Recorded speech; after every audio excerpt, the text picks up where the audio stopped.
250 години ќе бидат потребни за жените и мажите да бидат еднакво платени на работното место.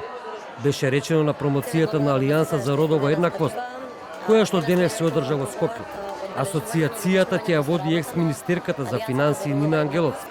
Податоците покажуваат дека жените во Македонија се за 12% помалку платени за иста работа од мажите, а забележително е и присуството на предрасудите и стереотипите. Секоја иницијатива која димензионираме тргнува од детектиран проблем или предизвик.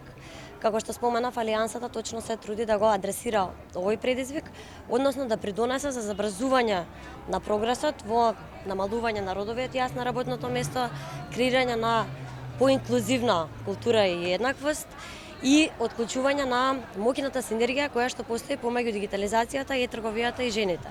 Се работи за од историски, кои што датираат на нееднаквоста, не е проблем на денешницата, е нешто што потикнува и да речеме всадена уште од многу одамна, тука се и предрасудите.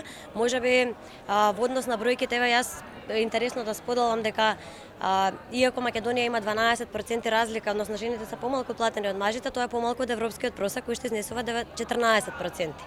Значи тоа не значи дека сме задоволни со тоа, дека 12% се помалку платени жените, меѓутоа се уште имаме долг пат да одиме до еднаквоста, меѓутоа има некои индикатори кои што дали заради социјализмот на некој начин имаме во некои начини сме подобри во некои работи од Европа. Министерката за труд и социјална политика Јованка Тренчевска вели дека се работи на подготовка на нови законски решенија кои што ќе значат унапредување на родовата еднаквост во посебните области на општественото живење. И како министерство и како влада креираме политики кои што ќе ги охрабрат од една страна, ќе ги охрабрат жените да се вклучат во бизнисот, да станат предприемачи, од друга страна во значи која се вклучува како работник, да има мерки кои што ќе значат усогласување на семејниот и професионалниот живот.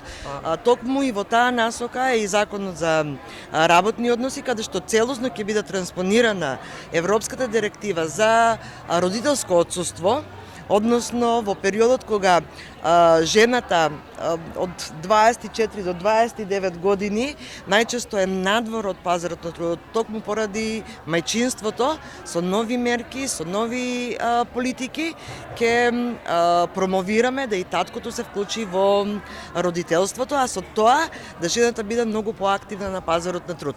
Западен Балкан поради недоволна застапеност на жените во економијата годишно губи околу 18% раст на бруто домашниот производ. Во програмата на сите досегашни влади стои дека ќе се унапреди родовата еднаквост на работното место во Македонија.